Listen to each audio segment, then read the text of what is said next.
இன்றைக்கான ஒரு சிறு கதை விடாமுயற்சியும் தன்னம்பிக்கையும்ன்ற தலைப்பில் ஒரு கிராமத்தில் ஒரு சின்ன பையன் கடத்தெருவில் ஒவ்வொரு கடையாக ஏறி இறங்குறாரு. ஒரு கடையில் போய் ₹1 காமிச்சு இறைவன் கிடைப்பாரான்னு கேட்குறாரு. கடைக்காரர் வந்து தம்பி போப்பா வேலை நேரத்தில் தொல்லை பண்ணாமல் அப்படின்னு சொல்லி அனுப்பிச்சி விட்றாரு. இன்னொரு கடைக்கு போகிறாரு. இன்னொரு கடையிலையும் இதே மாதிரி ₹1 இறைவன் கிடைப்பாரான்னு கேட்குறாரு. அந்த கடைக்காரர் கோவமாக வெளியே போடான்னு சொல்லிடுறாரு. அப்போ இன்னொரு கடைக்கு போய் இதே மாதிரி கேட்கும்போது அந்த கடைக்காரருக்கு ரொம்ப கோவம் வந்து அவனை கையை பிடிச்சி தரன்னு இழுத்துட்டு போய் வீதியில் தள்ளி விட்டுறாரு. உடனே அந்த பக்கம் ஒரு கார் வேகமாக வந்துட்டுருக்கு. இந்த பையன் வந்து அந்த கார் முன்னாடி போய் விழுந்துடுறான். விழுந்து அவன் தடுமாறி எந்திரிக்கும் போது அந்த காருக்குள்ளேருந்து ஒருத்தர் இறங்குறாரு. கோட் சூட்லாம் போட்டு நீட்டாக இருக்கிறவர் இறங்குறாரு. அப்போ தம்பி என்னப்பா ஆச்சு இப்படி திடீர்னு வந்து விழுகிற அப்படின்னு சொல்லிட்டு பார்க்கும்போது அந்த கடைக்காரு முதலாளி நின்றுட்டு ₹1 இறைவன் கிடைப்பாரான்னு கேட்டு டார்ச்சர் பண்ணுறான் அப்படின்னு சொல்லிட்டு அவர் கடைக்குள்ளே போயிடுறாரு. உடனே அந்த பையனை கூப்பிட்டு என்னப்பா ஏன் ₹1 இறைவன் கிடைப்பாரான்னு கேட்டுட்ருக்கேன் அப்படின்னு சொல்லி இவர் காரணத்தை கேட்குறாரு. கேட்கும்போது அவங்க அம்மாவுக்கு உடம்புக்கு முடியலை, எங்கள் அம்மாவை மருத்துவமனையில் சேர்த்துருக்காங்க, அப்போ எங்கள் அம்மாவை காப்பாற்றணுன்னா நிறைய பணம் வேணும்னு சொல்லி டாக்டர்கள்லாம் கேட்கும்போது என்கிட்ட அவ்வளோ பணம் இல்லை. அப்போ அவங்க கடைசியாக சொன்ன வார்த்தை இறைவன் தான்ப்பா உங்கள் அம்மாவை காப்பாற்றணும் அப்படின்னு சொல்லி சொல்கிறாங்க.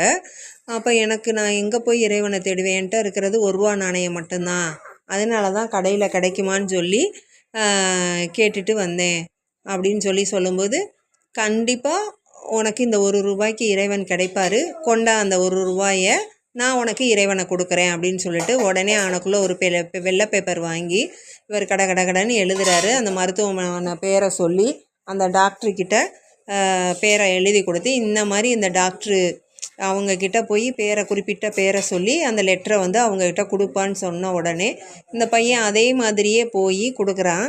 கொடுத்த உடனே அடுத்த நிமிஷத்தில் அப்படியே அரிபரி என்கிட்ட நர்ஸ் ஓடுறாங்க, எங்கிட்ட டாக்டர் ஓடுறாங்க. நிறைய டாக்டர்ஸ் எல்லாம் குழுமி அவங்களுக்கு என்ன மாதிரி வைத்தியம் கொடுக்கலாம் டிஸ்கஸ் பண்ணி உடனே இம்மிடியேட்டாக சரியாகிறதுக்கு நிறைய வைத்தியங்கள்லாம் நடக்குது. உடனே அவங்க அம்மா வந்து ஒரு 2-3 நாளையில் சரியாயிட்டு அந்த பையன்கிட்ட பேசுகிறாங்க. நல்லா இருக்கேன்ப்பா, நான் இறைவன் என்னையை காப்பாற்றிட்டாரு அப்படின்னு சொல்கிறாங்க. உடனே டிஸ்சார்ஜ் பண்ணும்போது அந்த அம்மாவுக்கு ஒரு பயம் வருது. எப்படி தான் நம்ம இவ்வளோ பணம் இவ்வளோ பெரிய ஆஸ்பத்திரியில் நம்மளை காப்பாற்றிருக்காங்க, நிறைய பணம் கட்டுற மாதிரி இருக்கும், என்ன பண்ண போகிறோன்னு தெரியலையேன்னு வருத்தப்பட்டு அவங்க யோசிச்சுட்ருக்கிறப்ப ஒரு டாக்டர்ஸ் எல்லாம் சேர்ந்து ஒரு பெரிய டாக்டர் ஒருத்தர் வர்றாரு.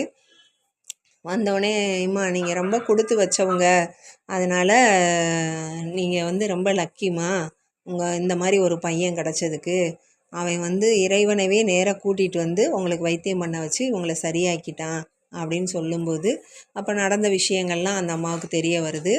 அப்போ இதிலேருந்து பாருங்கள் மக்களே, என்ன இதுனா ஒருத்தன் வந்து விடாமுயற்சியோட ஒவ்வொரு கடையாக இறைவன் இருக்காரான்னு கேட்டு வரும்போது உண்மையிலேயே அந்த இறைவனே இறங்கி வந்த மாதிரி ஒரு பெரிய செல்வந்தர் வந்து அவங்களுக்கு உதவி செய்கிறாங்க. இதிலேருந்து என்ன தெரியுது?